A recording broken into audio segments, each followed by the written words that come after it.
बढ़िया खड़े होकर उसको बात बढ़िया जो मैं खड़े होकर बात कर रही थोड़ा मुंह ऐसे मैं थोड़ा एक्सप्लेन करने की कोशिश करूंगा कि हमारा जो बुनियादी जो शंके हैं हमें, मोदी सरकार कहती है कि ये कानून हम किसान के भले के लिए लाए। 13 तारीख को मीटिंग हुई, मंत्री 3 थे, उसमें हमारा सवाल था कि कौन से किसान ने आपसे ये भला करने की डिमांड की थी या कौन सी ऑर्गेनाइजेशन ने भला करने की डिमांड की थी। दूसरा, वो कहते हैं कि जी हम तो बिचौलियों को निकालने के लिए हमने ये कानून लाए हैं। तो हम कहते हैं डिफाइन बिचौलिया। हमारे पंजाब और हरियाणा का marketing system this is one of the best in the world. तो वहाँ पे जो आड़ती है वो क्या करता है, हम ट्राली लाते हैं, वो खाली करवाता है, उसको उसकी सफाई करवाता है, उसको रेट लगवा के खरीद एजेंसी से फिर उसको बोरियों में भर के उनको ट्रांसफर करता है, तो सारी पेमेंट लेके किसान को देता है। अगर वो 1500 रुपये खरीदे और 1925 का बिल बनाए फिर तो बिचौलिया हुआ। उसने ये सारी सर्विस दी, उसके लिए उसने अपना कमीशन ले लिया। He service provider, he is not बिचौलिया। बिचौलिया आप बिचौलिए के दबाव में है क्योंकि आपने डिफेंस में बिचौलिए रखे हुए हैं। आपने भारत सरकार का जो ट्रेड और कॉमर्स है उसके लिए बिचौलिए रखे हुए हैं, हर काम के लिए बिचौलिए रखे हुए हैं। भारत सरकार का कहीं भी कोई भी सौदा हो बगैर बिचौलिए के नहीं होता, इसीलिए उनके दिमाग पे चढ़ा है। लेकिन हमारे यहाँ जो है वो ही सर्विस प्रोवाइडर, इज नॉट बिचौलिया। अगली बात, वो कहते हैं कि जी हमने जो कानून बनाया है हमने एक देश एक मंडी बना दी। ग्राउंड रियलिटी ये है कि 1976 में हमने एक एजिटेशन लड़ा जब जोनल रिस्ट्रिक्शंस थी, हम पंजाब से बाहर गेहूं नहीं ले जा सकते थे।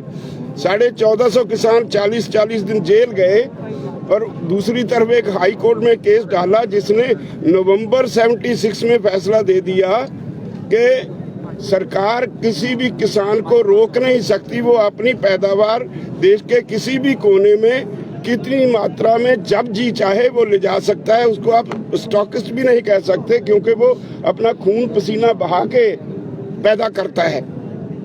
तो 77 में जब जनता सरकार आई तो पहला पार्लियामेंट का रेजोल्यूशन है कि देश में सारे देश का एक जोन होगा। हमने पूछा कि बिहार से पैडी पंजाब में आती है, यूपी से पंजाब में आती है, यूपी से गेहूं पैडी पंजाब और हरियाणा में आती है, कोई पाबंदी नहीं। हम अपना किन्नू बंगाल में बेंगलोर में बेचते हैं, कोई पाबंदी नहीं। हमारा यहाँ तक दिल्ली तक हमारी पहुँच है। हम किसान की सब्जी मंडी आजादपुर में लाते हैं, कोई पाबंदी नहीं।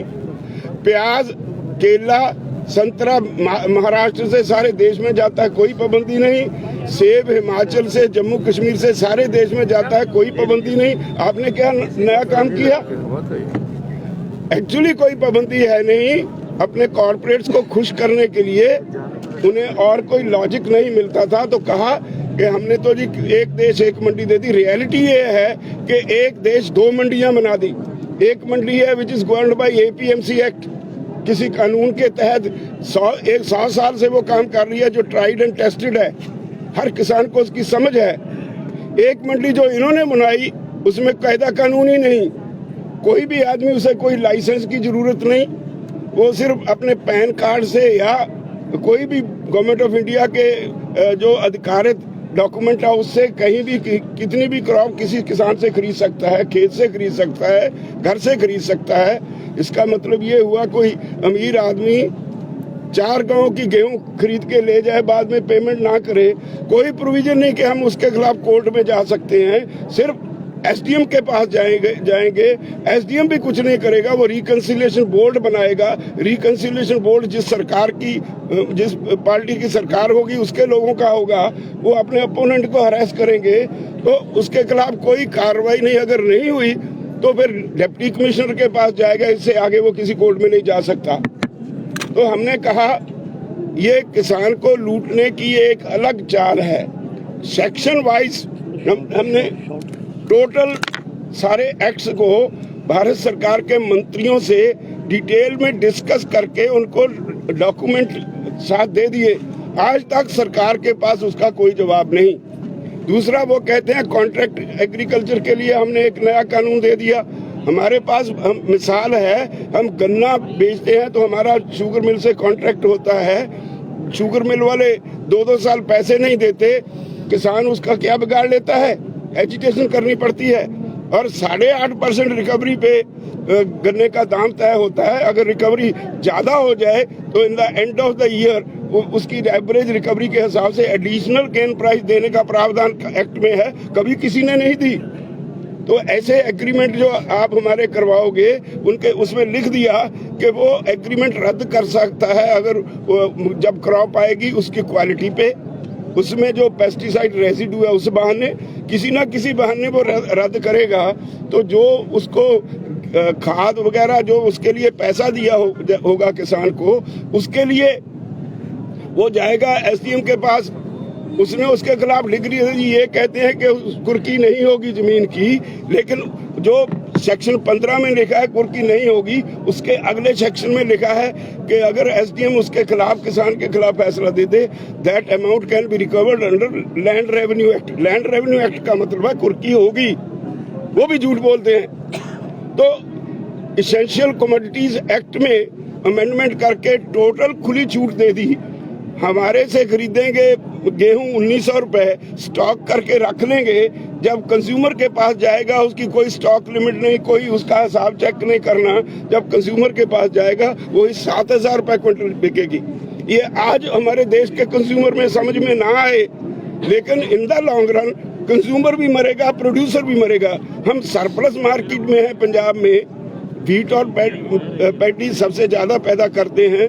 अगर गवर्नमेंट की खरीद बंद हो गई, ये कहते हैं एमएसपी रहेगी, एमएसपी रहेगी उस वक्त तक जब तक सरकारी खरीद रहेगी, जब तक उनका कंपटीटर जो पुराना सिस्टम है वो रहेगा। जिस दिन पुराना सिस्टम खत्म हो गया, मार्केट छोड़ गया, तो उसके बाद वो अपने गजों से नापेगा। जो कॉर्पोरेट हाउस है वो अपनी मर्जी से खरीदेगा, दाम क्रैश कर जाएंगे, स्टेट की इकोनॉमी भी जाएगी, किसान भी जाएगा।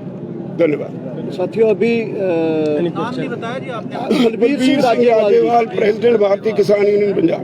सर तो अभी क्वेश्चन आंसर का, क्योंकि सनसेट हो रहा है, क्वेश्चन आंसर ले लेते हैं। 3 स्पीकर हमारे